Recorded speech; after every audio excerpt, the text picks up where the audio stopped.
एबे एबे घोषणा कले केंद्र सरकार आउ एक बड़ योजना एथर मोदी सरकार देबे बड़ उपहार आसीची अपडेट एथिरे आपण माने लाभ कोन पाई परिबे आजिर ए वीडियो माध्यम रे आपण मानकु संपूर्ण इन्फॉर्मेशन जणैबी।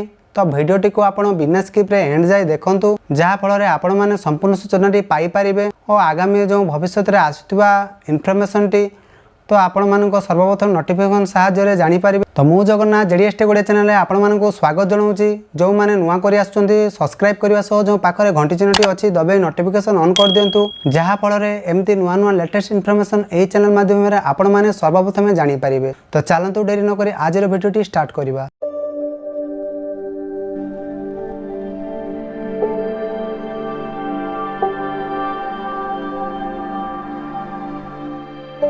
लोकसभा निर्वाचन पर देश में दरदाम वृद्धि नियंत्रण करने लगी केंद्र सरकार घरोई एलपीजी सिलिंडर मूल्य 200 टंका ह्रास करिसेंती। एबे देश में मध्यवर्ती परिवार लगी मोदी सरकार पुणी एक बड़ उपहार देबाकू जाउची। केंद्र सरकार सहणी मध्यवर्ती परिवारंक पई एक नुआ आवास योजना आनिबाकू जाउचंती। एही योजना जरिया रे लोकंको बैंक ऋण नेबा समय रे बड़ धरणर रिहाती मिली जिवो। एथिपाई सरकार आगामी 5 वर्ष रे 600 अरब टंका खर्च करिवे बोली विचार करचंती। एहारे सूचना दिया जाई पारे जे प्रधानमंत्री नरेंद्र मोदी अगस्त 15 रे लाल किला रु उद्बोधन देबा समय रे एही योजना विषय रे कहिथिले। एही योजना जरिया रे 90 लाख पर्यंत ऋण उपरे रु 6.5% मध्य वार्षिक सुध सब्सिडी प्रदान करा जिवो। किछि सूत्ररु जणा पड़िछि जे 20 वर्ष अवधि लागि निया जाइथिबा 500 कोटी रु कम होम लोन क्षेत्र रे एही योजना लागू हेबो।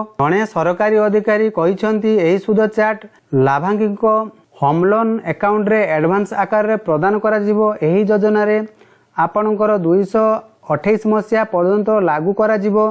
एही योजना द्वारा शहर रहउथिबा प्राय 2.5 मिलियन मध्यवर्ती परिवार होम लोन आकार लाभवान हेई पारिबे। तो सेमाने केमती अप्लाई करिवे को माध्यम अप्लाई करिवे तो आपण ए चैनल को सब्सक्राइब करी रखि तांतु जेते बेले ए सूचनाटी अप्लाई विषय जेते आसीबो मु आपण मानकु संपूर्ण इन्फॉर्मेशन जणाई देइथिबी। तो ये थिला आजिर वीडियो आशा करछि वीडियो माध्यम रे आपण संपूर्ण सूचनाटी पाई पारिथिबे। तो सेतिकी पर्यंत रहउछि बाय बाय टेक केयर।